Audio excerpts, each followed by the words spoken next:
자, 1교시 문제 풀어보도록 하겠습니다. 화재 감시자를 지정해서 배치해야 하는 장소, 업무, 지급해야 할 장비, 이렇게 이제 물어봤습니다. 그러면 여러분들이 이 문제를 받으면 제일 먼저 해야 되는 거는 문제를 받고 줄을 치셔야 돼요. 자, 일단 화재 감시자를 지정하여 배치해야 하는 장소,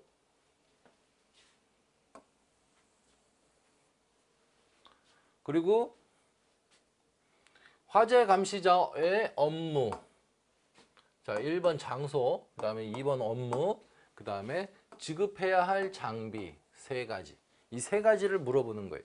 그러면 요 세 가지를 답안에 표현해야 된다. 이 세 가지가 반드시 이 답안에, 내 답안에 1번, 2번, 3번, 4번 해가지고 장소, 업무, 그리고 지급해야 할 장비, 요 세 가지가 반드시 나와야 한다.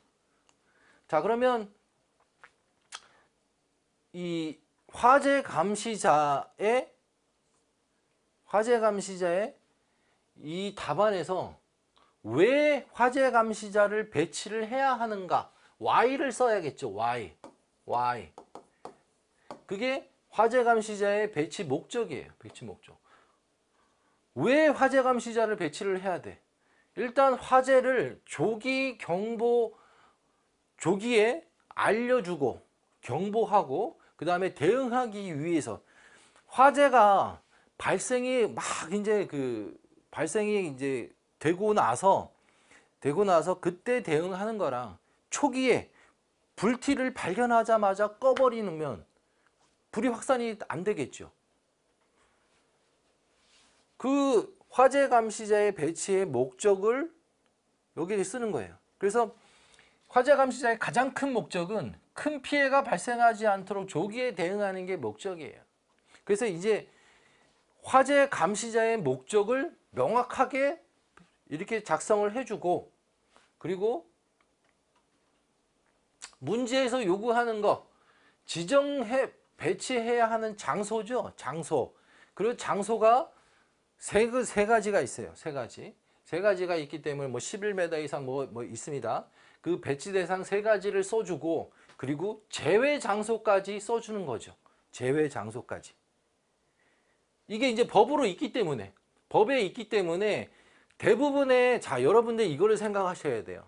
여러분들이 답안을 작성을 할 때는 이 남들이 어느 정도를 작성을 하는가를 한 번은 생각을 해봐야 돼요. 남들은 어디까지 작성을 할까? 근데 대부분의 수험생들이 답안을 작성을 할 때 책에 있는 내용이거나 아니면 아니면 인터넷에 있는 내용들을 요약 정리하는 거예요. 요약 정리. 수준이. 그래서 요약 정리를 할 때 어느 정도까지를 할까를 한 번은 생각을 해보세요. 한 번. 그래서 다른 수험생들은 요 정도를 쓰니까 나는 요거 하나만 더 쓰자. 그게 요런 거예요. 제외 장소. 그러니까 배치해야 하는 장소가 이제 배치 대상이죠. 배치 대상이 있고 제외 대상까지 여러분들이 암기를 해두셨다가 그거 하나 다 써주면 돼. 그거 하나 더 써주면 채점관 입장에서 한번 생각을 해보자고요. 채점관. 여러분들이 내 답안을 누군가가 채점을 한단 말이야. 내 답안을 누군가가 채점을 하는데 이거를 채점하는 입장에서 어떤가를 한번 생각을 해봐야 돼요. 이 답안지가 이제 1000명씩 건설안전기술사 같은 경우는 이제 매회 시험 응시자가 1000명이에요. 그럼 1000명의 답안이 이렇게 있단 말이야. 그럼 답안지가 이제 1000개 정도 되겠죠. 그러면 이 1000개를 넘겨보고 넘겨보고 넘겨보고 넘겨보는데 거의 요약 정리 수준밖에 안 되기 때문에 그 답안들이 요약 정리 수준밖에 안 되기 때문에 다 대동소이합니다. 근데 대동소이하는데 이 배치 대상만 이렇게 딱 써져 있는데 요거 제외 장소까지 써져 있어. 그럼 어떻게? 채점하는 입장에서 이렇게 보다가 보면 오 반가워 이런 생각이 든다니까요. 와, 이 사람은 이런 것까지 썼네? 그런 생각이 들지 않을까요? 그래서 이거는 추가점이 당연히 나오는 거예요. 왜? 다른 사람들 요거밖에 안 썼으니까. 근데 이 친구는 이것 것도 썼네? 점수 줘야지 그럼. 그 추가점이 나오는 거죠. 자, 그리고 화재 감시자 업무 및 지급해야 할 장비. 자, 업무 이렇게 따로 쓰고 그 다음에 그 여기다가 또 5번 해가지고 이렇게 써도 되지만 업무 이렇게 쓰고 그 다음에 지급 장비 이렇게 쓰고 이렇게 해가지고 정리를 하시면 크게 어렵지 않게 쓸 수 있다. 자, 근데 이거는 우리가 첨삭반에서 연습했던 거예요. 저희가 16기 첨삭반 지금 이제 17기를 지나서 이제 올 가을에 10월쯤에 10월부터 저희가 이제 우리 학원 같은 경우는 매년 첨삭반을 운영을 하는데요. 첨삭반을 운영을 하는데 1년에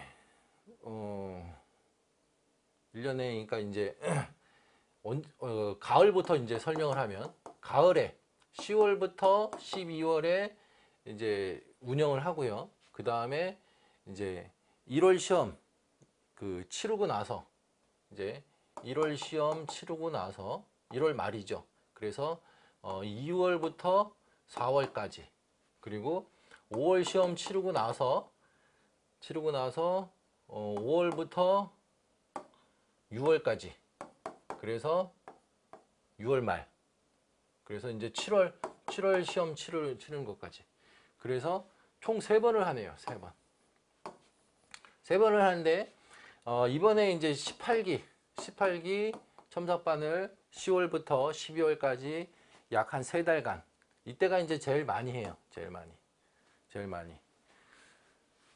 보통 이제 그 논술은 3문제씩 나가고 용어는 5문제씩 그렇게 해서 보통 이제 3일에 한 번씩 문제가 나갑니다. 3일에 한 번씩 3일에서 4일 정도 그 정도 텀에 이제 그 용어 5문제 용어 5문제 논술 3문제씩 그렇게 해서 계속 문제를 풀어보고 피드백하고 문제 풀어보고 피드백하고 해서 여러분들이 고득점 답안을 만들 수 있을 때까지 운영을 합니다.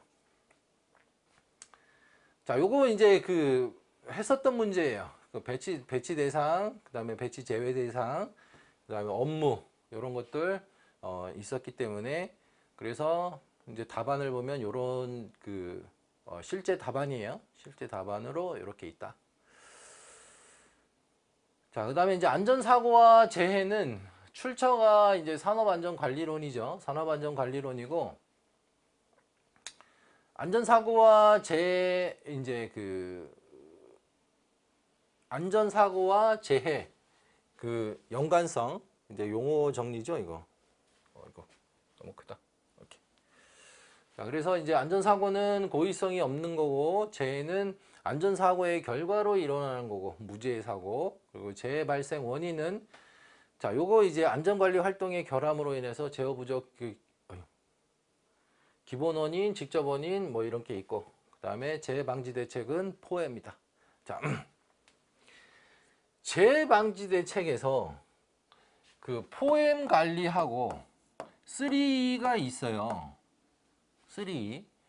자, 이 포hem 관리는 지금도 사용하고 있는 이게 미국에서 개발을 해가지고 미국에서 이제 그 세계 2차 대전 이후에 그 개발된 안전 기법으로서 지금도 계속 그 발전을 해 나가는 기법이고, 이 3E는 하인리가 활동할 때 있었던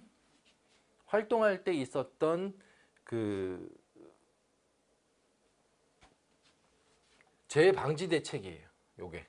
그래서 3E는 옛날 기법이기 때문에 잊으시면 되고, 여러분들은 모든 재해 예방 대책은 포엠 관리로 이렇게 풀어주시면 됩니다. 자, 그러면 안전사고와 재해 같은 경우는 이거 같은 경우는 이제 용어만 알고 있으면 어렵지 않게 풀 수 있는 문제였고, 요 용어 그리고 재해 발생 원인, 대책, 이거는 계속 우리가 하고 있는 거기 때문에 이건 포엠이잖아요, 그죠? 포엠이고, 그리고 그 재해 원인은 안전관리 활동의 결함으로 발생이 된다. 자, 요거는 이제 버드가 제안했던 거죠. 그리고 직접적인 원인은 불안전한 상태와 불안전한 행동으로 발생이 된다. 자, 그래서 뭐 이렇게 해서 정리를 하시면 되고요. 그 다음에 사전조사 및 작업계획서를 작성해야 하는 작업의 종류는, 자, 요 문제는 저희가 첨삭반 때 운영했었던 문제예요. 그래서 16기 7번 숙제였었는데, 일단 사전조사 및 작업계획서 작성 대상 작업을 물어봤을 때 왜 해야 하는가? Why. Why를 항상 써줘야 돼요. Why. 이게 Why죠, Why. Why를 알면 How가 저절로 나와요. 우리가 왜 하는지를 정확히 모르는데, 시켰는데 내가 일을 하는데 이걸 왜 하고 있는 거지? 하면은, 그걸 모르면 일이 하기 싫어지고 짜증나고 일이 힘들고 서툴러지죠. 근데 내가 정확하게 이걸 왜 해야 되는지 알고 이걸 하게 된다고 한다면 훨씬 더 일을 잘할 가능성이 많죠. 사전조사 시키니까 그냥 하는 게 아니에요. 왜 하는가? 그리고 작업계획서, 그냥 법에 있으니까 그냥 이거 법이니까 이거 안 지키면 과태료 내니까 이거 하는 거야, 이게 아니고 작업계획서를 작성하는 명확한 이유가 있단 말이에요, 이거를. 그래서 이거를 사전조사와 작업계획서를 작성하는 목적을 정확하게 쓰면 how, 사전조사를 어떻게 하고 작업계획서를 어떻게 작성을 하는지가 나오게 되는 거죠. 왜? 목적을 반영을 하니까. 그냥 형식적으로 쓰는 게 아니라 실제 근로자의 위험을 방지하기 위해서 위한 개선 대책이 나오게 되는 거예요. 형식적인 게 아니고 실질적인 대책이 나온다. 우리 왜 현장 가서 현장 조사를 하냐고요. 응? 현장에 위험 요소가 있는지, 우리가 알지 못하는 위험 요소가 있는지 확인하기 위함 아니에요. 그 확인해서 그게 여기에 이런 게 나와줘야 된다는 얘기야. 그래서 최종적으로 왜 하는지 이런 것들이 답안에 녹아 있어야, 그래 이거 가지고 점수를 줄 거 아닙니까. 그냥 여러분들 답안 쓰라 그러면 어떻게 쓰냐면, 대부분 사전조사 및 작업계획서 작성 대상이면 사전조사 대상, 작성 대상 해가지고 요거 이렇게 쫙 한 페이지 쓰고, 반 페이지 쓰고, 그 다음에 그 다음에 이제 뭐 현장에서 사전조사 어쩌고 저쩌고 뭐 이제 그렇게 한다고. 근데 이 왜 하는지를 알면 일단 작성 대상을 쓰고, 그 다음에 작업계획서 작성 어떻게 하는지 쭉 쓰고, 그 다음에 이거를 작업계획서를 법적인 요소이기 때문에 그냥 작성을 하는 게 아니라 이거 작성하고 활용하려고 작성하는 거잖아요, 우리가. 왜? 작업계획서대로 작업을 하기 위해서 작성을 하는 거죠. 그러면 작업계획서대로 작성을 할 수 있는 방안을 여기다가 써야지. 그래야 좋은 답안이죠. 자, 그래서 이제 뭐 이런 거 있죠. 사전 작업 준비의 필요성. 왜 해야 되는가? 작업 준비가 불충분하고 인원 배치가 부적정해서 작업 수칙을 미준수해서 이런 걸로 사고가 나더라. 그래서 작업 준비를 충분하게 하고 인원 배치를 적정하게 하기 위해서 그 다음에 작업 수칙을 그러니까 작업 수칙, 적정한 작업 수칙을 만들어서 이걸 따를 수 있게끔 하려고 사전 작업 준비를 해야 한다.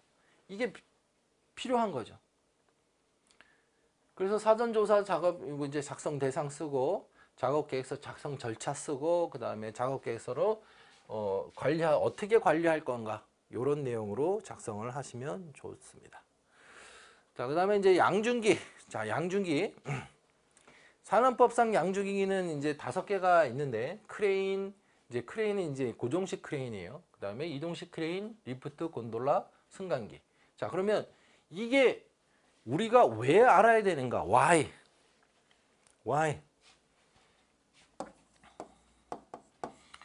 여기 이제 Y가 나오죠. Y. 자, 양준기를 우리가 사용하는 목적은 여기는 중량물을 매달아서 상하 좌우로 운반하는 게 그게 목적이에요. 근데 이 목적을 달성하는 중에 뭐가 나? 사고가 나더라. 그래서 이 사고를 예방하기 위한 어떤 조치가 필요하다. 그래서 이 산업법상 양준기의 종류하면 여기 이제 여기 그 종류 문제에서 요구한 거 5가지 써주고 그 다음에 양준기의 목적 아니면 양준기 재해를 예방하기 위한 뭐 어쩌고 저쩌고 뭔가를 좀 써주시고요. 그 다음에 이제 양준기 안전대책은 자, 요거 이제 산업안전보건 기준에 관한 규칙이 있어요. 자, 여러분들 산업안전보건 기준에 관한 규칙에 보면 가설부터 건설기계 그리고 공법에 관련돼서 전부 다 정리가 되어 있어요. 거의 대부분 그 우리가 하는 작업들 뭐 토공사부터 터널 항만까지 그 다음에 뭐 열차 궤도 이런 것까지 그 작업에 관련된 것들도 전부 다 정리가 되어 있습니다. 우리가 사용하는 가설 구조물부터 건설 기계까지 작업장에 관련된 거 뭐 이런 것들이 전부 다 규정이 정리가 규정이 되어 있어요. 그래서 여러분들이 이런 것들을 하나씩 정리를 해 두시면 이런 문제들이 나왔을 때 여기에 이렇게 쓸 수가 있죠. 그래서 산업안전보건기준에 관한 규칙에 양준기 편이 있고 양준기의 공통사항으로는 정격 하중 등의 표시, 방어장치의 조정 뭐 이런 것들이 있고 그 다음에 고정식 크레인은 어떻게 하고 이동식 크레인은 어떻게 하고 리프트는 어떻게 하고 곤돌라는 어떻게 하라는 대책이 거기에 규정이 되어 있다. 그래서 이제 그 규정대로 작성을 하시는 게 좋다는 얘기죠. 자, 그러면 여기에서 중요한 포인트는 뭐냐? 자, 여기 보시면 양준기의 안전대책이에요. 산업법상 양준기의 안전대책. 그러면 이게 이제 양준기 안전대책 그러면 일단 사전조사 및 작업계획서도 작성을 해야 되고 그 다음에 뭐 공통사항으로서 이제 작업 지휘자도 지정을 해야 되고 쫙 여러 가지가 있죠.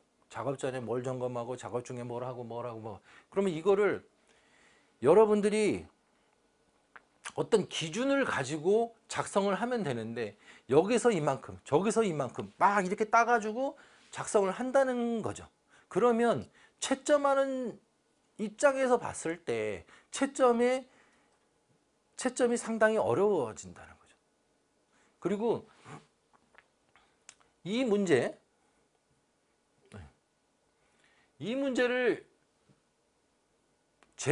출제자가 출제를 했을 때는 출제 근거가 있거든요. 출제 근거. 출제를 어디서 냈을까를 한번 생각을 해봐야 돼. 그리고 여기 산업안전보건법상 양중기의 종류이기 때문에 요건 그 산업안전보건 기준에 관한 규칙에서 낼 가능성이 크다. 그래서 그 산업안전보건 기준에 관한 규칙을 중심으로 여러분들이 거기에 있는 내용을 써주시면 된다는 거죠. 그래서 이렇게 문제를 그 출제자들이 규칙에 있는 거, 그 다음에 표준안전작업지침에 있는 거, 시방서에 있는 거, 때로 아니면 코샤 가이드로 낼 수가 있기 때문에 여러분들이 거기에 그 규칙은 규칙대로, 그 다음에 표준안전작업지침은 표준안전작업지침대로, 그리고 코샤 가이드는 코샤 가이드대로 이렇게 이제 그 작성하는 방법이 있거든요. 그래서 그것만 몇 개만 정리를 해 두시면 이런 것들은 쉽게 정리를 하실 수가 있어요. 정리하는 방법대로 거기에 꽤 맞추면 되니까. 그래서 그거를 그렇게 정리를 해 두시면 이런 문제가 나왔을 때 어렵지 않게 풀 수 있다. 여러분들이 이제 그런 식으로 준비를 안 했기 때문에 못 하는 거예요. 그런 식으로 준비를 하면 얼마든지 하실 수가 있다. 저는 그렇게 생각이 되고요. 그 다음에 이제 안전설계기법의 종류와 뭐 풀프루프의 중개기구가 나오는데, 자, 여기 안전설계기법 이런 문제가 나오면 왜 하는지를 항상 여기다가 이렇게 써두셔야 돼요. Y를 2번에다가 작성을 하시면 좋습니다. 2번에다. 자, 왜 그러냐면, 자, 우리가 이제 답안을 한 장에다 작성을 하잖아요. 한 장에 작성을 하는데, 이제 보통 보면은 이제 2번의 위치가 요 정도가 돼요. 요 정도. 그리고 이제 문제에서 요구하는 것들이 이제 여기, 요렇게 이제 배치가 되죠. 자, 그러면 이거를 보고서라고 한번 생각을 해보자고요. 보고서. 자, 보고서라고 생각을 했을 때, 이 딱 보면 보고서의 가장 중요한 부분이 어디에 위치해 있을까요?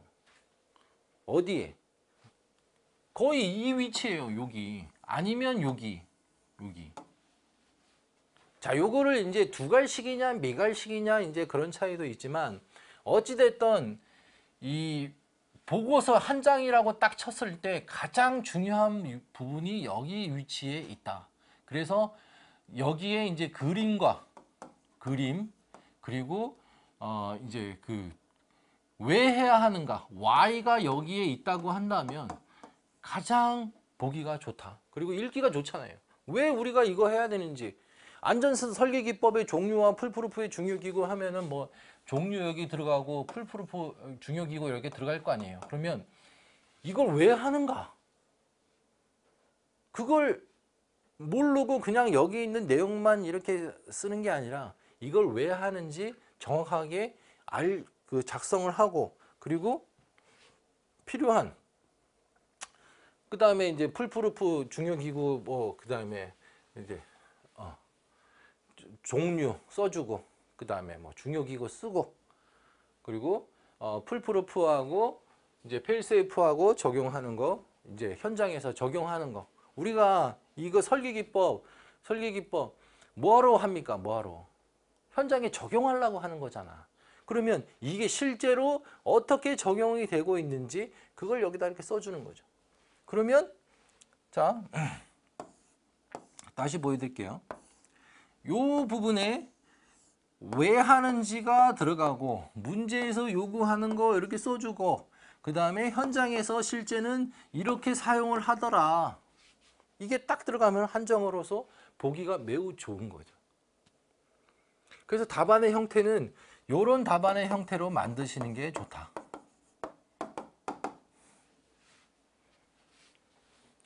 자, 요것도 우리가 이제 연습을 했습니다. 연습을 한 거예요. 그래서 이제 우리 수강생 답안인데, 자, 보시면 안전설계기법의 종류,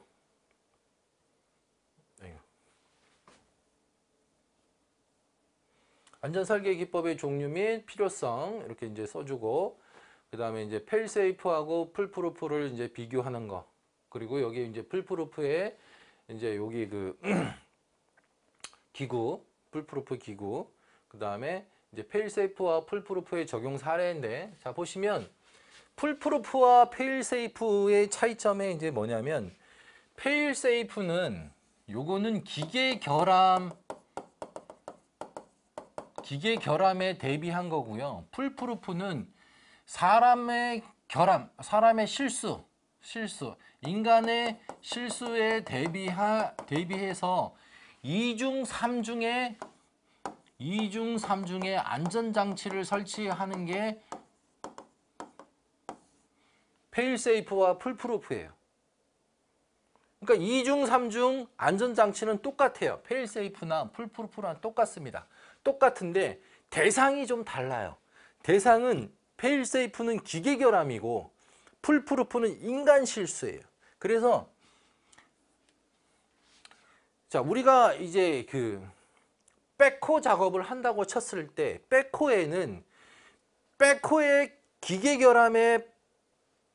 결함에 대비해서 버켓 이탈 방지라든지 퀵커플러라든지 경광등이라든지 이런 기계 결함에 대비한 그 안전 장치가 있고, 풀프루프는 자, 인간이 실수를 할 수 있으니까 인간이 접근하지 못하도록, 자, 이게 여기 들어오지 말라 그랬는데 여기 들어오잖아요, 사람이. 그렇잖아요. 그래서 신호수가 들어오지 마세요 하는 게 첫 번째 인간의 실수에 대비한 요 풀프루프 개념이고요. 두 번째는 이 사람이 이제 그 사람이 이 들어오는 거에 대해서 이제 인지를 할 수 있도록 경광등, 그 다음에 후방 안전 조치, 뭐 이런 것들을 하게 된다. 그래서 요거를 조금 보시면 되고요.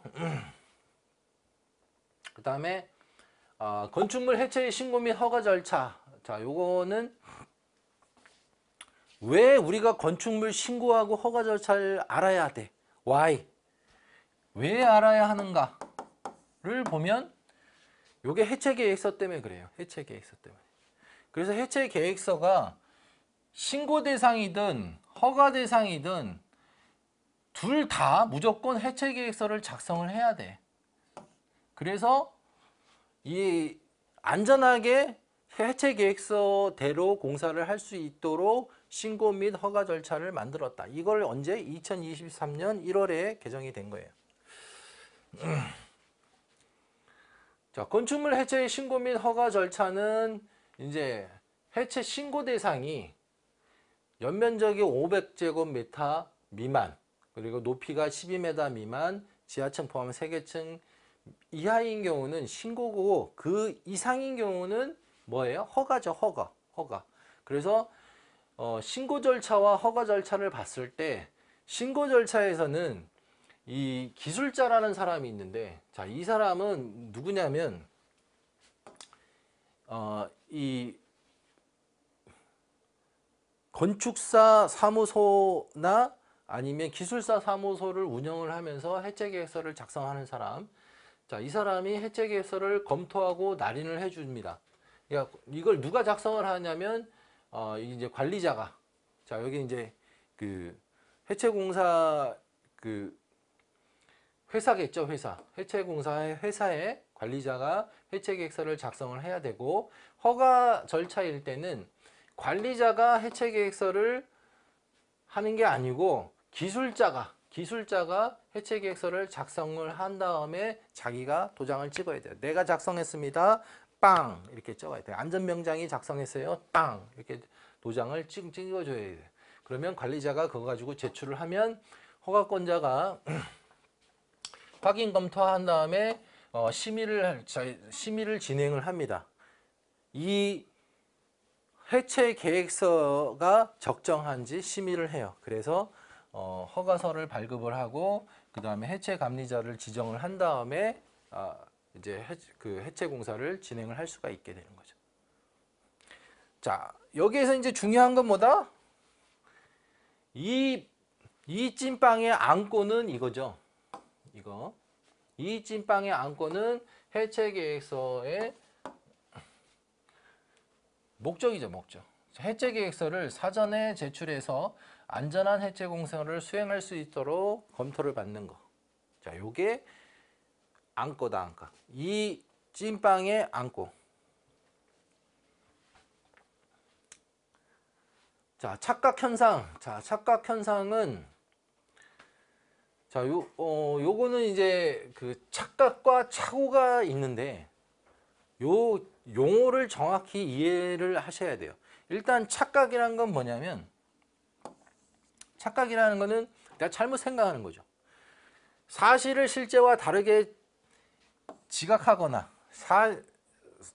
저게 고양이 멀리서 봤을 때 고양이인 줄 알았더니 검은 고양이인 줄 알았더니 저게 그냥 비닐봉지네.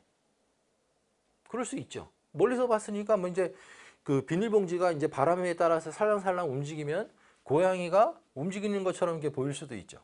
그래서 이걸 뭐라 그래요? 착각이라고 하고, 그 다음에 잘못 의식하는 행위. 내가 이제 잘못 생각하는 거죠. 그거를 착각이라고 하고, 그 착각으로 인해서 발생이 되는 게 착오. 착각으로 인해서 잘못하는 행위를 착오라고 한다. 이 착오가 휴먼 에러죠. 휴먼 에러. 그래서 이 휴먼 에러의 종류에는 이 리즌의 불완전한 행동 분류, 이거는 반드시 여러분들이 그 암기를 하셔야 되는 그 종목이에요. 이거 아이템이에요. 이거. 왜? 인간 오류, 휴먼 에러 나오면 얘가 무조건 나와야 돼. 자, 여러분들 안전보건공단 자료에 보면 휴먼 에러 하면 얘가 무조건 있어. 그러면 이 있는 거를 왜 우리가 이걸 암기를 해야 되느냐? 출제자가 공단 자료를 보고 출제를 하기 때문에 휴먼 에러 그러면 얘가 나와야 돼요. 출제 근거에 있을 수 있으니까. 그리고 휴먼 에러 그러면 여러분들이 답안을 채우려고 그러면 그러니까 휴먼 에러에 관련 전공을 하지 않은 이상은 휴먼 에러 내용을 잘 몰라. 그러면 답안을 어찌됐든 채워야 되기 때문에 양질의 컨텐츠, 양질의 아이템이란 말이에요, 이게. 그래서 이걸 반드시 여러분들이 암기를 해 놓으셨다가 이렇게 휴먼 에러가 나오면 갖다가 꽂아 써야지. 자, 그래서 휴먼 에러의 종류가 나오고, 그리고 착각 현상. 자, 문제에서 요구하는 게 착각인데 이 착각을 하는 요인이 세 가지가 있어요. 인지 과정의 착오가 있고, 판단 과정의 착오가 있고, 조작 과정의 착오가 있어. 그러면 여기서 이제 물어본 거는 우리가 이제 딱 착각하면 시지각에 착각해가지고 요 세 가지 아니에요. 자동운동, 유도운동, 가연운동. 요거는 이제 착시지, 착시. 근데 이제 착시란 말이에요. 자, 요거. 자, 보시면, 자, 문제를 이렇게 보면 착각 현상이라고 써놨단 말이에요. 그러면 이게 착각 현상은 지금 여기 그 용어에서 보듯이 내가 실제와 다르게 지각하는 거, 실제와 다르게 지각하는 거, 요게 착시죠, 착시. 그리고 이거 잘못 생각하는 건 이건 아닌 거잖아. 착시가 아닌 거지. 그죠? 그러면 이 착오의 원인 중에 인지과정, 판단과정의 착오일 수도 있죠. 요게. 어찌됐든 그래서 착시는 착각에서 착시가 차지하는 비중은 그러니까 그 전체를 차지하는 게 아니라 어느 정도를 차지를 한다. 이거 착시. 그래서 착각과 착시를 동일시해서 다 착시 현상으로 작성을 하시면 안 된다는 얘기예요. 착각 현상에서는 이 착시가 그러니까 부분으로 차지를 하는 거지 전체를 차지하는 게 아니기 때문에 전체로 쓰시면 안 된다는 얘기고, 그리고 자, 이 착각 현상 및 착오 감소 방안 해가지고 B는 FP가 이렇게 제가 썼는데, 자, 이 공식은 뭐 그 인간과 환경의 그 함수 관계다. 행동은 뭐 함수 관계다. 뭐 이런 내용이지만 사실은 이게 이제 그 산업 안전 이론을 이제 좀 공부를 해보면 인간의 행동은 함수 관계이기 때문에 자, 이 퍼선 인적 요소죠. 인적 요소를 개선을 하고 그 다음에 환경 요소를 개선을 하면 인간의 행동을 바꿀 수가 있다는 거예요. 이게. 그래서 착각 현상과 착오를 감소하려 그러면 인간은 교육을 시키면 되고 환경은 개선을 하면 돼. 그래서 착시를 일으킬 수 있는 환경을 개선을 하면 착시가 줄어들겠죠. 그리고 착각을 하지 못하도록 이제 그 명판도 이제 색깔을 확 구분할 수 있게끔 명확하게 해주고 크기도 크게 해주고 눈에 잘 띄게 그렇게 하면 사람이 착각을 하지 않는단 말이에요. 근데 애매하게 해놓으니까 그걸 사람들이 착각을 해가지고 그걸로 인해서 착오가 일어나고 그 휴먼 에러가 발생에 대해서 사고로 이어지게 되는 거죠. 그래서 착각을 일어나지 않게 인간은 교육을 시키면 되고 착각이 일어나지 않도록 계속 훈련시키고 하면은 착오 행동은 발생하지 않는다. 이제 요게 이제 그래서 여러분들이 자 보시면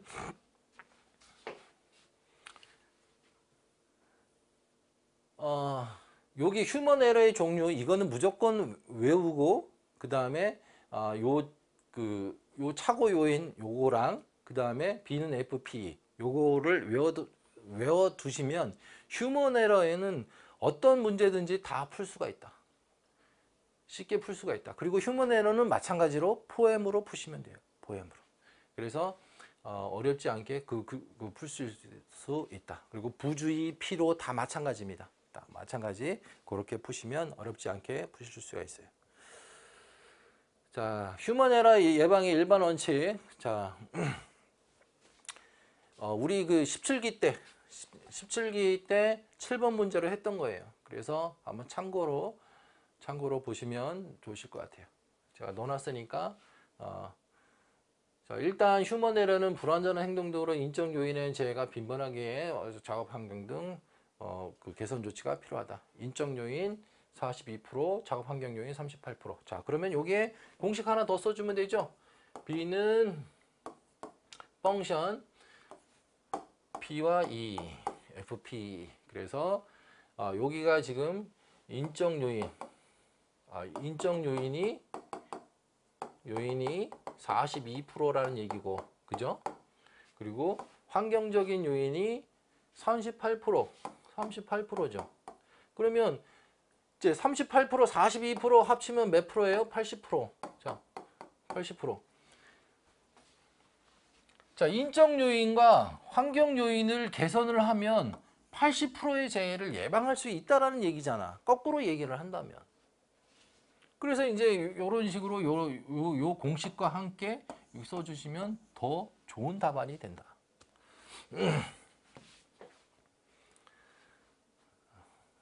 자, 와이어로프. 자, 와이어로프도 우리 그 첨삭반에서 연습을 했었던 겁니다. 자, 연습을 했었던 거기 때문에 한번 볼게요. 자, 일단 와이어로프 파단 재해 유형 해가지고 우리가 와이어로프를 왜 관리를 해야 하는가?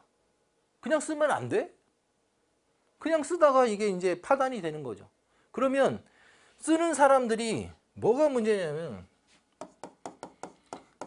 이 와이어로프를 쓰는 사람들이 불안하죠. 야, 이거 우리가 이 와이어로프를 교체를 한 지가 지금 한 5년이 됐는데 이거 언제 끊어질지도 몰라. 그리고 저번에 한번 보니까 소선이 막 이렇게 막 절단이 되고 여기 그 단면적도 감소가 되고 야, 좀 심각하던데 이거 불안하다. 이렇게 되는 거죠. 쓰는 사람들이 불안한 거지. 그래서 우리가 와이어로프를 관리하는 실제 목적은 안전을 유지하기 위해서 이게 딱 관리를 했더니 야 이건 폐기 기준이야. 이거 지금 빨리 안 가르면 우리 큰일 나. 그래서 갈아야 돼. 교체해야 돼. 그렇게 해가지고 교체하자마자 어떻게 돼요? 와 이제는 안전해졌네. 딱 그 안전이 그 확보가 됐으니까 좀 안심이 되죠. 그래서 이제 안전을 유지하고 장제적 그 위험 방지로 산업재해를 예방할 수가 있게 되는 거죠. 일단 이 관리 목적은 안전 인증이나 안전 검사나 다 같은 말이에요. 안전 검사, 그 다음에 우리 그 정기 점검, 안전 점검이죠. 안전 점검 다 이런 같은 맥락입니다. 자, 우리가 솔직히 말하면 우리가 사용하는 제품 이게 불량품인지 짝퉁인지 이런 걸 잘 모르잖아. 근데 이게 KS 마크가 이렇게 붙어 있으면 안전 인증 제품, 품질 인증 제품 이게 딱 나오잖아요. 그러면 안심이 되지. 국산인데 그래도. 그리고 안전 검사 받았다고 하면 그 와가지고 다 저기 전문가들이 와가지고 다 검사했습니다. 그러면 그 사람들이 안심하고 사용하셔도 돼요 하면은 안심이 되죠. 불안했던 마음이. 이거 똑같은 거죠. 자, 그래서 이제 그 일단 부적격 기준 쓰고 안전계수 쓰고 그 다음에 와이어로프의 내부 손상 점검 방법, 외부 손상 점검 방법. 자, 이게 같이 써주면 됩니다. 내부 손상 점검 방법, 외부 손상 점검 방법. 자, 외부 손상 점검 방법 같은 경우는 이제 다 알기 때문에 요 내부 손상 점검 방법은 잘 모르실 거예요. 그래서 요거 한번 골라봤는데 자, 이렇게 이제 그 실제 답안으로 보면 이렇게 쓸 수가 있죠. 이제 관리 목적, 그다음에 부적격 기준, 안전 계수, 그다음에 와이어로프를 내부 손상하는 점검 방법 해갖고 이제 그림을 이렇게 딱 보면 그림 보면 이제 이해가 되죠. 이렇게 해가지고 촥 하면 이게 그 불량품인 경우에는 이런 것들이 이제 그 소선이 막 드러나고 막 그래서 그 우리가 내부까지 그 알 수가 있게 된다. 그 손상 정도를 알 수 있게 된다라는 거죠. 자, 그다음에 건진법상 안전교육 대상. 자, 건진법이 안전교육. 일단 건진법상의 안전교육을 왜 시키는가? 산업법의 안전교육이랑 마찬가지인데 바람직한 행동을 유도하기 위해서 안전교육을 하는 거죠. 그래서 조금 더 좋은 말로 그리고 있어 보이는 말로 이렇게 바꾸면 이렇게 되는 거예요. 이렇게 근로자들이 작업장에서 발생할 수 있는 잠재적 위험과 사고를 인식하고 예방하도록 하기 위해서 교육을 한다. 왜? 사고의 원인을 따져봤더니 코시스 통계에 따르면, 자, 이거 코시스 통계예요. 코시스 통계. 자, 보면 코시스 이제 국가 통계 기관이 있어요. 통계 기관. 통계 기관에 이제 사고가 나서 조사를 했어요. 사고의 원인이 기술적 원인을 따져보고 관리적 원인을 따져보고 교육적 원인을 따져봤더니 이 세 가지를 따져봤더니 기술적 원인들은 뭐가 있고 관리적 원인들은 뭐가 있고 교육적 원인에는 근로자들이 자기가 하고 있는 작업의 유해 위험성을 모르고 작업 방법, 안전한 작업 방법을 몰라서 사고가 나는 게 90%더라. 거기다가 안전 지식까지 없어. 이렇게 하면 사고 나고 저렇게 하면 안전하고 이런 것들을 잘 몰라. 그래서 사고 나는 게 합치면 98%죠. 그래서 이 사람들한테 근로자들한테 당신이 작업하고 있는 이 작업의 위험성, 이렇게 하면 위험하고 뭐 이런 것들을 알려주고, 위험성을 알려주고, 안전하게 작업하려면 어떻게 해야 되고, 거기에 안전 지식을 쌓게끔 해준다고 한다면 사고를 미연에 방지할 수 있겠구나. 그게 안전교육의 목적이죠.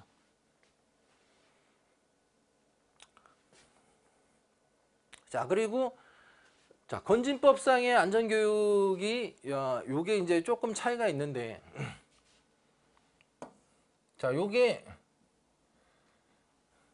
그 건진법상의 안전교육 대상은 공사 작업자고, 교육 내용은 이제 당일 작업 공법, 그리고 도면에 따른 시공 순서, 그리고 시공 기술상의 주의사항, 그리고 이 실시 주체가 안전관리 책임자나 소장이죠. 현장 소장이나 아니면 안전관리 담당자가 이제 교육을 하도록 되어 있습니다. 자, 그러면 이 교육할 때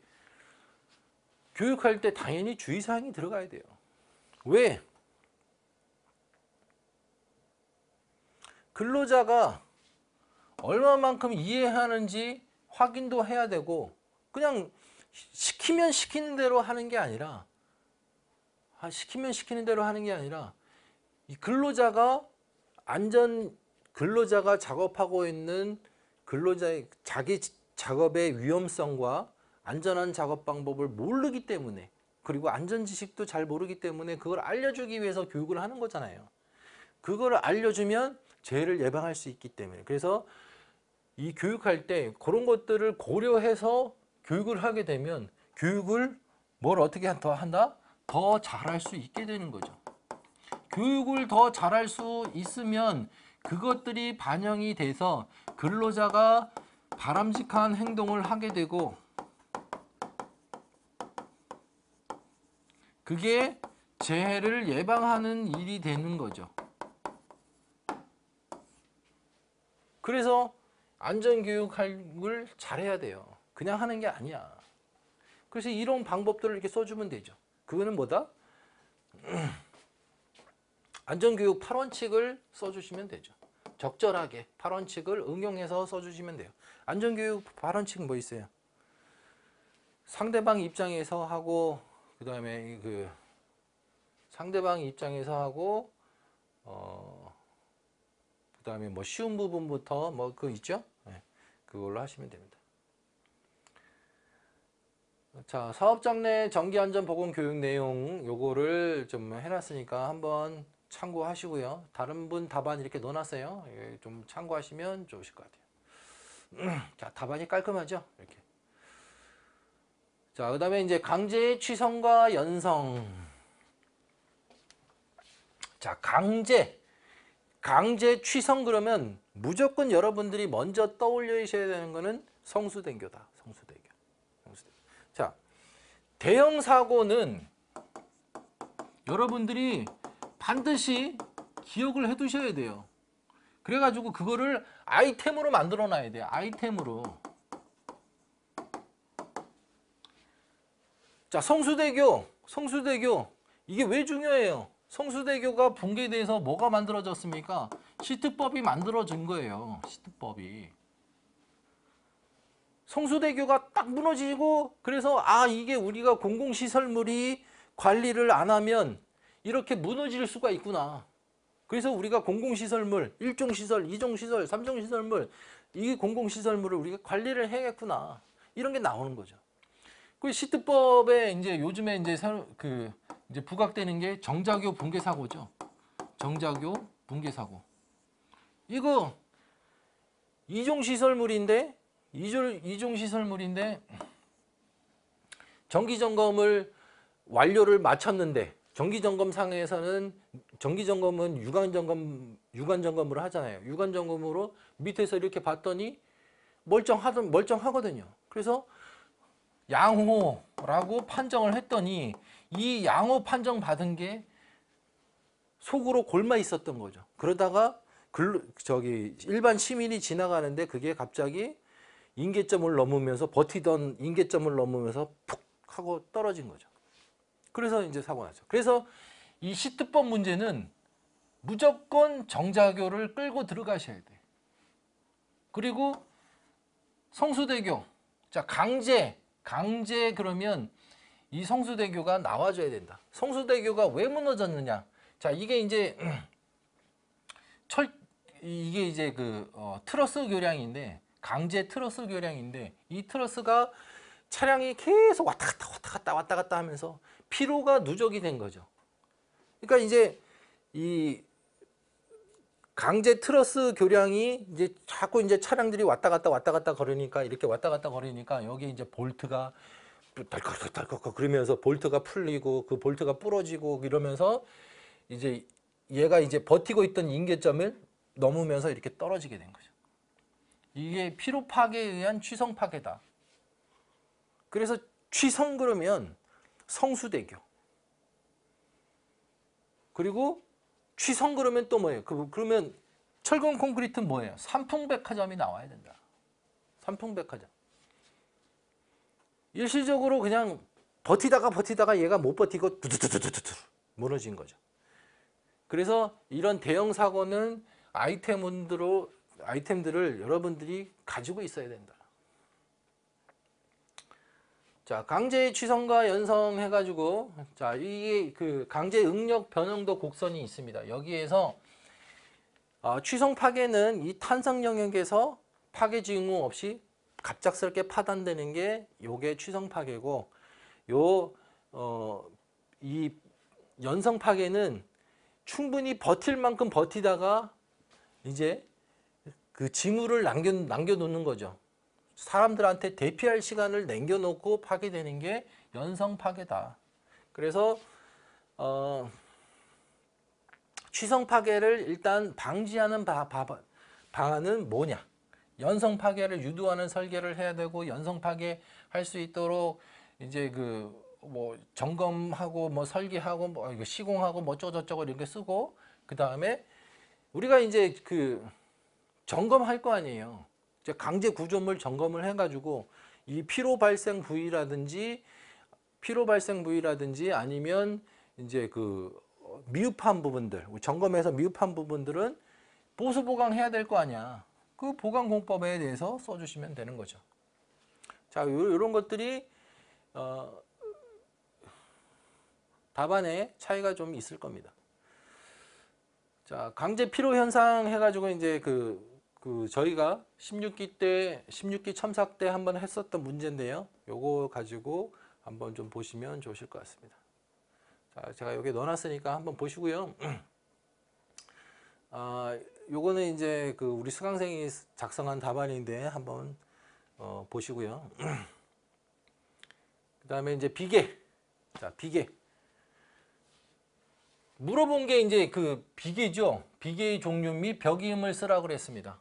자, 가설 구조물 비계의 종류예요. 그러면 가설 구조물의 벽이음이야. 자, 벽이음 그러면 강간 비계, 시스템 비계만 생각을 하는데, 이 외적으로 가설 구조물에 대한 벽이음이 있을 수 있죠. 벽이음이. 자, 벽이음을 설치하는 목적은 뭐냐면 흔들림을 방지하기 위해서 그런 거예요. 수평 하중에 저항하기 위해서.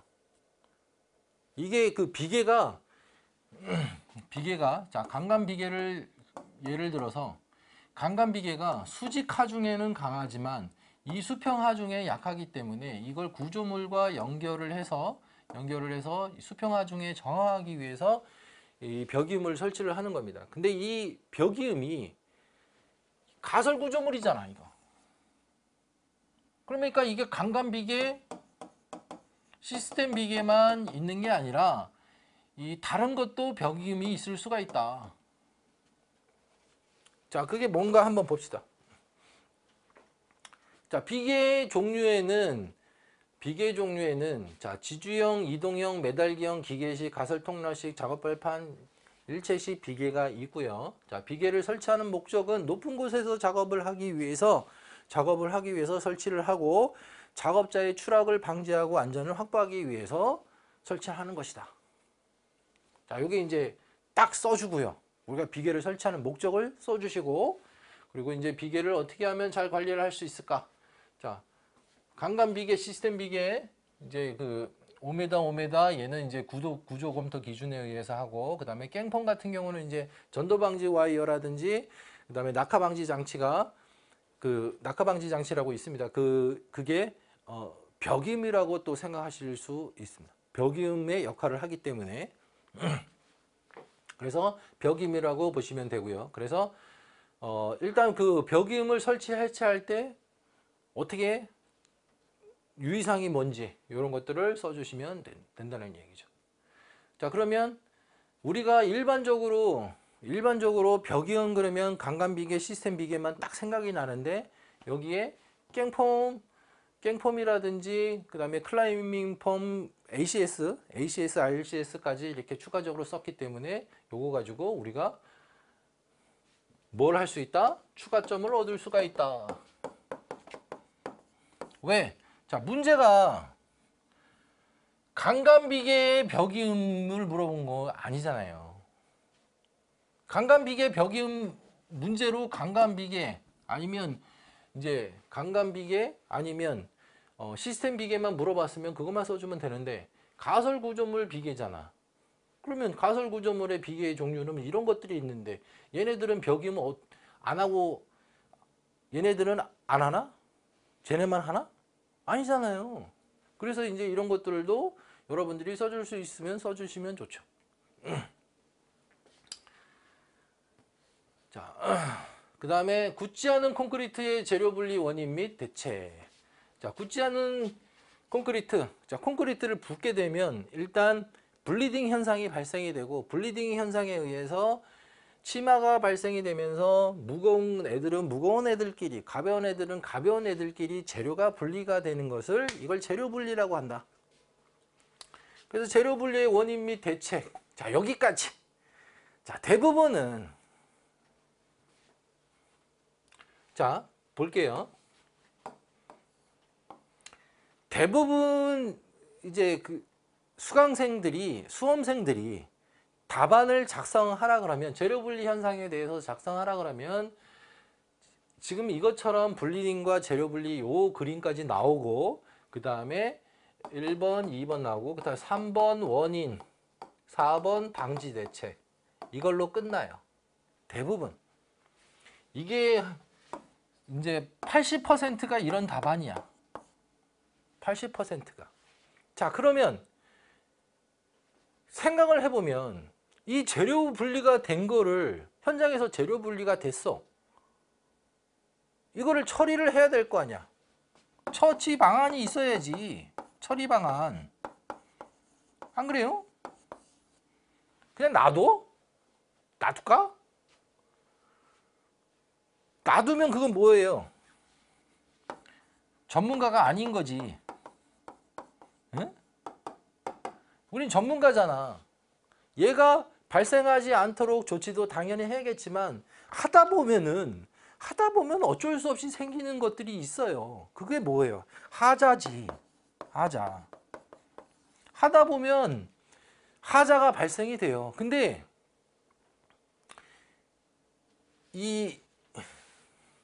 그건 어쩔 수가 없어. 우리가 뭐 아무리 뭐 잘한다고 해도 100% 완벽하게 그 공장에서 찍어내는 제품이 아니고, 현장 사정이라는 게 있잖아요. 현장 날씨도 있고 뭐 여러 가지 복합적인 요인에 의해서 하자가 발생할 수밖에 없는데, 이 하자가 발생한 거를 놔두는 게 아니라 우리가 처리를 해주면 되는 거예요. 그럼 어떻게 처리를 해줘? 그걸 여기다 이렇게 쓰면 돼. 자, 굳지 않은 콘크리트의 재료 분리 현상 시 처리 방안 해가지고, 미경화됐을 때하고 경화됐을 때로 구분을 해야지. 미경화됐을 때는 이게 빨리 조치가 할 수 있는 방안이 있을 것이고, 그리고 미경화됐더라도 이건 너무 굳어서 지금은 안 돼. 그럴 때가 있단 말이에요. 그러면 이걸 어떻게 할 건지, 이거를 대책이 있어야지. 그 다음에 경화가 됐을 때는 이제 보통 보면은 이제 콜드 조인트와 마찬가지로 취핑을 한 다음에 이제 신콘크리트를 타설을 하거나 아니면 거기를 이제 그 미장을 한다든가 뭐 이런 거를 메꿈을 하게 되겠죠. 아니면은 이게 이제 그 중요한 부위다 그러면은 재타설을 해야 된다든가 이런 내용으로 이제 작성을 해야겠지. 자, 그러면 1, 2, 3, 4 원인 대책 이렇게 쓴 사람들이 있고, 자, 이것처럼 제 답안처럼 1, 2, 3 해갖고 원인 대책 쓰고 4번 지금처럼 처리 방안까지 쓴다고 했으면 이거는 6점이라고 한다면 이거는 7에서 8점 정도 되겠죠. 채점자 입장에서 봤을 때. 자, 요게 차별화다. 내용으로 차별화를 하는 게 아니고요. 요렇게 남들이 어느 정도를 작성을 하고 내가 요거보다 조금 더 이제 요런 방법으로 작성을 하는 거, 요런 게 차별화라고 보시면 될 것 같습니다.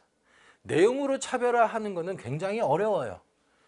굉장히 어렵다. 이거는 박사 수준, 그러니까 뭐 콘크리트를 연구를 하는 뭐 석사나 박사 뭐 논문을 쓰시는 분들은 뭐 그 내용들을 잘 알기 때문에 뭐 하시겠지만 아주 구체적으로 하면 그거는 채점자 입장에서 일반 답안들과 다르기 때문에 고득점을 주겠지만 이 모든 문제를 다 그렇게 쓸 수는 없잖아.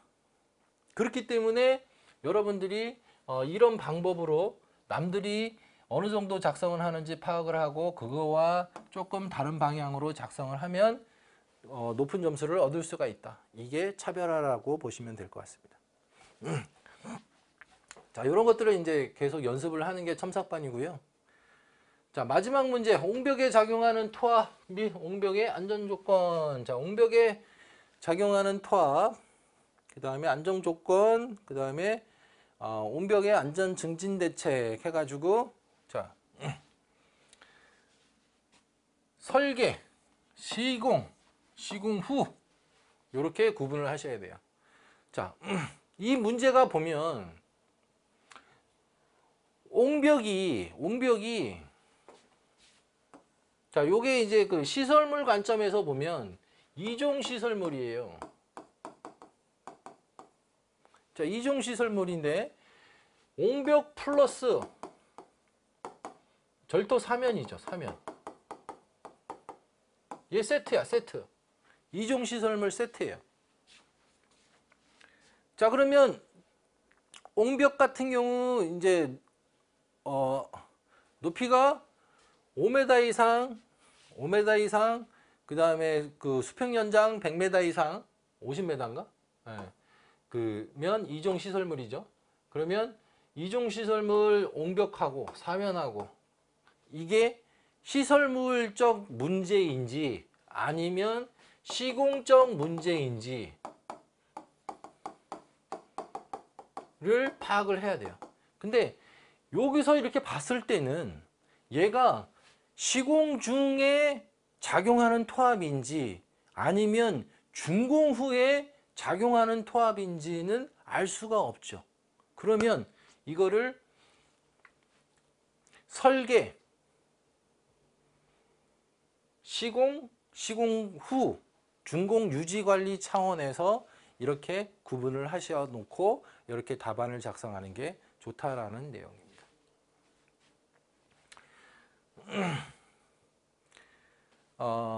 용어에서 다시 한번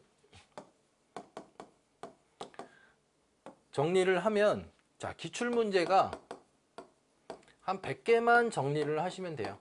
자, 100개를 정리를 하고, 두 번째는 남이 얼마만큼을 작성을 하는지 그걸 파악을 하고요. 남의 답안을 작성 패턴을 파악을 한 다음에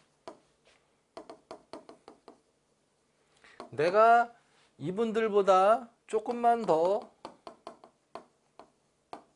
세심하게 고려하시면 돼요.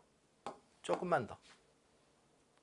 그렇게 해서 작성하시면 고득점 답안을 만들 수가 있다. 자, 그리고 고득점 답안은 이걸 누군가 피드백을 해주셔야 돼요. 피드백을 안 하면 내가 작성한 게 팔이 안으로 굽기 때문에 엄청 잘 작성한 것처럼 느껴져. 그래서 이게 착각을 하는 경우가 있는데요. 그래서 이거를 무참하게 깨줄 사람이 필요한 거죠. 피드백을 받아서 이거는 이렇게 작성해서 좋았고 이거는 이렇게 작성하기 때문에 작성하면 안 되기 때문에 이걸 이렇게 바꿔주시는 게 좋습니다 하고 피드백을 받아야 그 다음 답안에 그 피드백 하는 내용을 반영하고 또 반영해서 나중에 이제 작성하지 않더라도 내가 작성해보지 않더라도 그 피드백을 여러 번 받아봤기 때문에 그 작성하지 않은 문제도 고득점 답안으로 만들 수가 있게 되는 거예요. 근데 이런 연습들을 피드백을 안 받으면 내가 고득점인지 저득점인지 알지 못한 상태에서 계속 문제를 만들어 나가기 때문에 이게 저득점인지 고득점인지 몰라서 나중에는 고득점 답안을 못 만들고 저득점 답안만 계속 만들어 양산하는 결과가 나올 수밖에 없습니다. 그래서 피드백을 꼭 받으셔야 되는 이유가 이유라고 저는 생각합니다. 어쨌든 2교시 논술 문제 다시 풀어보도록 하겠습니다.